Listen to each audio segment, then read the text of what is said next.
Hello, today I'll be discussing our capstone project idea. I'm going to discuss Plan A and then briefly discuss Plan B. So I'll just jump right into it. The client that I'm going to be targeting for my capstone project is going to be Emory Women's Clinic. That is what I want to focus mostly on that clinic is the lack of communication. That is going to be my Plan A, focusing on that issue and trying to address it and correct it. So, some of the way that I'm planning on correcting that issue is by using technology, the technology component, and something that I feel is going to really um, assist in the lack of communication is wearables as well as electronic huddles. Those two will focus on notifying the staff as much as possible, and so the wearables will be something that's urgent, that needs to be known now, something that's actually focusing on their patients. So, for an example, my name is Carly Philemon. If I was a doctor, Dr. Philemon's patients will get notified via their medical assistant and their nurse anytime something has changed, such as medication has been administered, this patient needs a depot shot, stuff like that. This patient was added on to Dr. Philemon's schedule. That kind of things will be sent via the wearables, and the electronic huddles will focus mostly on the day-to-day changes. Like, for an example, if a doctor has to immediately leave and some patients have to be moved to another doctor's schedule, on the electronic huddle, it will notify the clinic that, hey, Dr. Philemon needs to go for the day. Some of her patients will be moved to Dr. Walker's schedule, and some of the patients need to be rescheduled. And that will notify the front desk and it will notify the back office. So it's kind of bridging the gap between the two. So that's going to be how I use the technology component to bridge the gap between the lack of communications from the front office to the back office, or from doctors to nurses. Everybody's going to be on one accord. So the data that I plan on collecting for that is seeing how many patient errors is happening, how many patient errors are happening because of the lack of communication. I'll probably track that for about a week or two, maybe even 3 weeks, to make sure I got enough data. So I'll track that for about 2 to 3 weeks, seeing how many errors and where the errors are lying. Like, is it when the clinic gets too busy and it gets too hectic? Is it when, like, what part of the day is it affecting? Everything plays a part when it comes to communicating. So I want to make sure that I'm paying attention to every detail. But I am going to focus on seeing how many patients are affected and how often is it occurring. So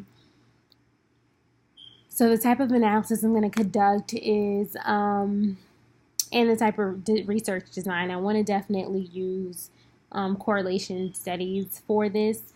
I think the correlation research is going to assist me with being able to naturally observe the clinic in its naturalistic environment, just, kind of seeing how everything goes, the day-to-day operations, making sure that, seeing where the holes lie, seeing where I can improve their workflow, which in return will improve their patient quality of care. Because I don't think I mentioned this, but with the breakdown in communication, patient errors occur and a breakdown in workflow occurs. Meaning the patient errors could be as simple as, it's not simple, but the administering medications on time for these patients. Some of these patients, or not providing more than the medication that's needed.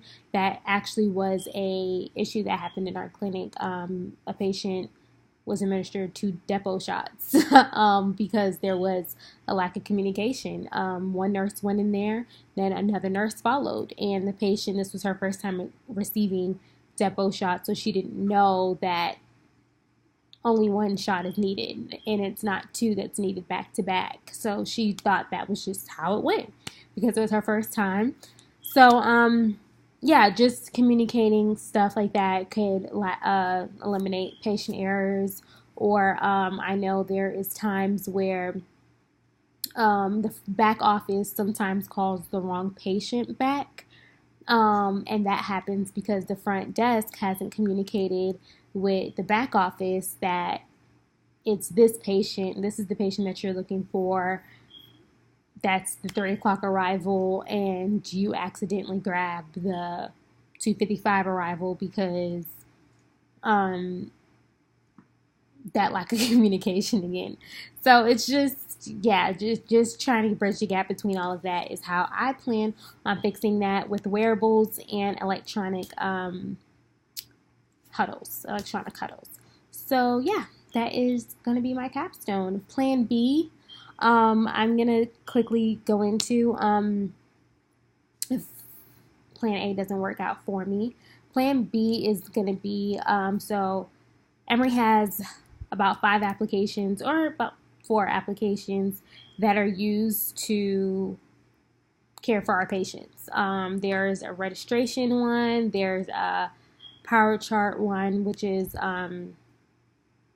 there's GE Centricity, there's what else? Oh, there's GE Centricity. I'm sorry, there's GE Centricity. There's I just totally drew a blank. GE Centricity. There is scheduling that we use for the surgeries. There is another application, Cerner,